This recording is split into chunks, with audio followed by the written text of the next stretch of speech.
TVS পডকাস্টে সবাইকে স্বাগতম। সঙ্গে আছি আমি রকুনুজ্জামান মনি। দীর্ঘ সময় পর ক্ষমতায় ফেরা বাংলাদেশ জাতীয়তাবাদী দল বিএনপি সংরক্ষিত নারী আসনের জন্য তাদের ৩৬ জনের চূড়ান্ত তালিকা প্রকাশ করেছে। ২০ এপ্রিল দুপুরে নয়াপল্টনের রুহুল কবির রিজভীর সংবাদ সম্মেলনের মধ্য দিয়ে যে নামগুলো সামনে এসেছে তা নিয়ে রাজনৈতিক মহলে শুরু হয়েছে নানা বিশ্লেষণ। এই তালিকায় যেমন আছেন অভিজ্ঞ জ্যেষ্ঠ নেত্রীরা, তেমনি জায়গা করে নিয়েছেন আলোচিত তরুণ মুখগুলো।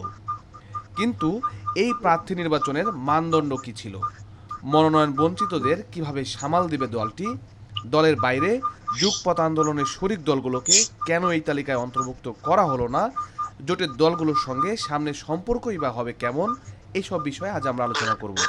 আমাদের সঙ্গে যুক্ত আছেন ঢাকা বিশ্ববিদ্যালয়ের রাষ্ট্রবিজ্ঞান বিভাগের অধ্যাপক ডক্টর সাব্বির আহমেদ। স্যার, আপনাকে স্বাগতম। জি, আপনাকে ধন্যবাদ। স্যার, শুরুতে একটু জানতে চাই, ৩৬ জনের এই তালিকা যেটি প্রকাশ হয়েছে সেটা নিশ্চয়ই আপনি দেখেছেন। এখানে সেলিমা রহমান বা শিরিন সুলতানার মতো অভিজ্ঞদের পাশাপাশি নিপুণ রায়চৌধুরী এবং সানসিলা জেবরিনদের মতো তরুণদেরও প্রাধান্য দেওয়া হয়েছে। এই সমন্বয়কে আপনি কিভাবে দেখছেন? দেখুন, এই সংরক্ষিত আসনে নারী এমপিদের মনোনয়ন এটা সাংবিধানিক বাধ্যবাধকতা করতেই হবে, এবং এটা করা হয়েছে সংসদে যে দল যতগুলো আসন পেয়েছে তার অনুপাতে। এটা আমাদের মাথায় রেখে এই কথা বলতে হবে। আর আমি যাদের নাম শুনলাম আর যাদের নাম আপনি বললেন, এবং যেটা আমরা বিভিন্ন সূত্র থেকে শুনেছি, তা আমার কাছে মনে হয়েছে যে যারা দলের জন্য কাজ করেছে, যারা আন্দোলন সংগ্রামে অংশগ্রহণ করেছে, তাদের সহ তারুণ্যের মিশেল আছে। এটা তাই তো হবে। মনোনয়নের ক্ষেত্রে কোনো একমাত্রিক মানদণ্ড সাধারণত ফলো করা হয় না, বিভিন্ন বিষয়ে চিন্তা করা হয়। আবার ধরেন কিছু কিছু মনোনয়নের কিছু বিষয় থাকে যেখানে দলের যিনি সভাপতি থাকেন তার ব্যক্তিগত পছন্দ অপছন্দের একটা বিষয় থাকে। এগুলো বাস্তবতা। সেই বাস্তবতাকে আসলে বাংলাদেশের বিদ্যমান রাজনৈতিক যে সংস্কৃতি, সেই সংস্কৃতি এড়িয়ে চলার কোনো সুযোগ নাই। সুতরাং আমি তো মনে করি যে তালিকাটা করা হলো, প্রকাশ করা হলো, এখানে এক অভিজ্ঞতা, ভূমিকা, ডেডিকেশন, তারুণ্য সবকিছুকে প্রাধান্য দিয়েই এটা করা হয়েছে। আশা করি যে এই মনোনয়নটি কার্যকর ভাবে এই ৩৬ জন নারী সংসদে নারীদের উন্নয়নে যেরকম ভূমিকা রাখবেন, তারা জাতীয় জীবনের উন্নয়নের ক্ষেত্রেও সংসদে তারা গঠনমূলক ভূমিকা রাখবেন। স্যার, আপনার কথা শুনে আমি যতটুকু বুঝতে পারছি যে আপনি এই যে তালিকাটি প্রকাশ করেছে এটি নিয়ে বেশ আশাবাদী। স্যার, আমি একটু জানতে চাই যে বিএনপির যে এজেন্ডা রয়েছে, এই এজেন্ডা বাস্তবায়নের জন্য যাদেরকে না সংরক্ষিত নারী আসনে মনোনয়ন দেওয়া হলো, তারা আসলে কতটা এই এজেন্ডা বাস্তবায়নে কার্যকর ভূমিকা রাখতে পারবেন বলে আপনার মনে হয়? আমি আমি অনেককে চিনি, ব্যক্তিগতভাবে জানি, এবং তারা দীর্ঘদিন ধরে দলের সাথে যুক্ত আছেন। দলের জন্য তারা ত্যাগ করেছেন, অনেক কষ্ট করেছেন। তো তারা নিশ্চয়ই দলের যে আদর্শ, উদ্দেশ্য, দলের যে কর্মসূচি, সেটাই বাস্তবায়নের লক্ষ্যে তারা তাদের প্রাণপণ চেষ্টা করে দলের হয়ে কাজ করবেন। এটা তো আশা করা যায়। ধরুন নীলুফার চৌধুরী মনি, তারপরে ধরুন শিরিন সুলতানা, তারপরে সেলিমা রহমান, এরা তো পরীক্ষিত নেতা। রেহানা আক্তার, এরকম যাদেরকে আমি চিনি ব্যক্তিগতভাবে, এরা সবাই পরীক্ষিত। আমার মনে হয় এখন একটা ৩৬ জনের মধ্যে সবাই একরকম হবে সেটা তো আর আশা করা মুশকিল, কিছু ব্যতিক্রম হবে। তবে আমার মনে হয় সবকিছু মিলে এই নমিনেশনটা খারাপ হয়েছে বলে আমার। স্যার, এখানে একটু জানতে চাই, সেটি হচ্ছে আমরা দেখলাম যে শোবিজ অঙ্গন থেকে শুরু করে বিভিন্ন তারকা আমরা যাদের বুঝি, তারা কিন্তু মনোনয়ন ফর্ম তুলেছিলেন এবং তারাও বিএনপির এই সংরক্ষিত নারী আসনে এমপি হতে চেয়েছিলেন। তাদের কাউকে দেওয়া হয়নি। এইটার আসলে প্রভাব কেমন হতে পারে? মানে আমরা যদি বলি যে এই যে সাংস্কৃতিক অঙ্গন বা অন্যান্য জায়গাগুলোর যে প্রতিনিধিরা চেয়েছিলেন আর কি বিএনপির মনোনয়ন, তারা যে পেলেন না, এটার প্রভাব আসলে কেমন হতে পারে? এটার প্রভাব কি, আমি তো মনে করি যে নারী প্রার্থীদের মনোনয়নের ক্ষেত্রে যে বাছাই প্রক্রিয়াটা করা হলো, এই বাছাই প্রক্রিয়াতে দলের জন্য আসলে যারা স্যাক্রিফাইস করেছেন, কষ্ট করেছেন, যারা হয়তো সাধারণ আসনে মনোনয়ন পেতেন, সেই জায়গাতেও তারা দলের বিরুদ্ধে কোনো অবস্থান নেন নাই, যেটা রুমিন ফারহানার মতো নেত্রীও নিয়েছেন।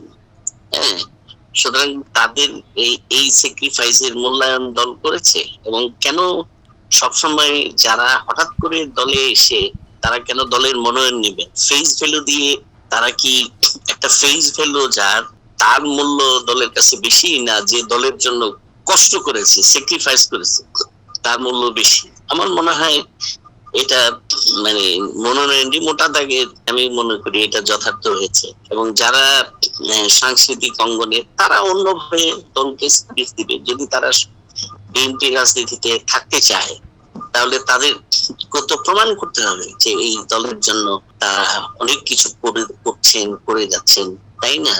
এখন যারা দীর্ঘদিন ধরে রাজনীতি করছেন, যারা হঠাৎ করে দলে আসতেছেন, এই দুইয়ের মধ্যে তো পার্থক্য রাখতেই হবে, তা না হলে দল তো টিকায় রাখা মুশকিল হবে।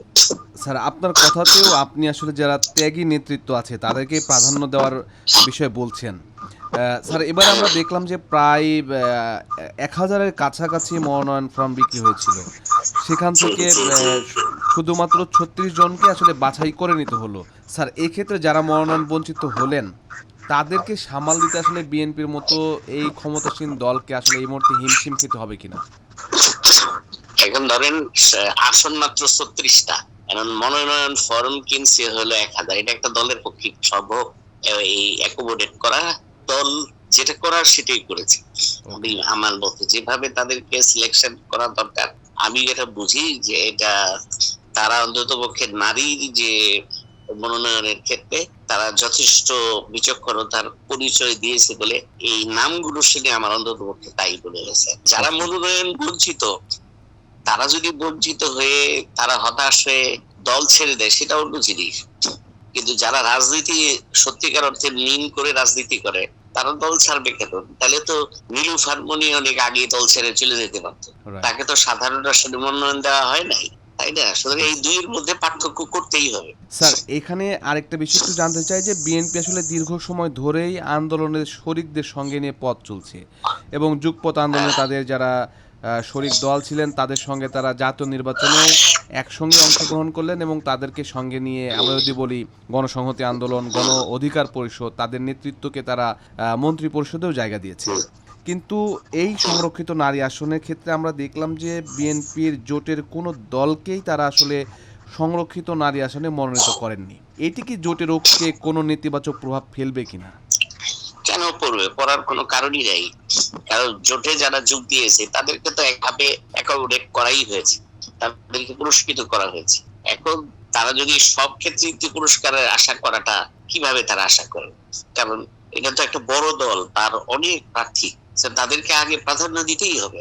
স্যার, আমি শেষে একটু জানতে চাই যে অনেকে বলছেন যে বিএনপি হয়তো ক্ষমতার একক আধিপত্য নিশ্চিত করতে চাইছে। একজন বিশ্লেষক হিসেবে স্যার আপনি কি মনে করেন এটি কি আসলে কেমন কৌশল হচ্ছে আসলে বিএনপির জন্য? এটি এখন ধরেন একক আধিপত্য নিশ্চিত করতে চাওয়াটা বাংলাদেশের বড় রাজনৈতিক দলগুলোর মানসিক গঠনের মধ্যেই এটা আছে। সুতরাং এটা নতুন কিছু না, এটা তারা করতে চাইবে। তারা 215 আসন পাইছে, তারা চাইবে তাদের আধিপত্য বজায় রাখতে, হ্যাঁ, সব বিষয়ে। সুতরাং ওই আধিপত্যের যে চরিত্র, এটা আমাদের বাংলাদেশের রাজনৈতিক দলের ডিএনএ এর মধ্যেই আছে। আর রাজনৈতিক দল মানেই হচ্ছে ওই আধিপত্য প্রতিষ্ঠা করা, এবং সেটা করবেই। স্যার, আপনাকে অসংখ্য ধন্যবাদ আমাদেরকে সময় দেওয়ার জন্য। দর্শক, আপনারা যারা শুনলেন এতক্ষণ, আপনাদেরকে অসংখ্য ধন্যবাদ। আমরা আবারও যুক্ত হব নতুন কোনো বিষয় নিয়ে। সে পর্যন্ত সকলে ভালো থাকুন, সুস্থ থাকুন এবং নিরাপদে থাকুন।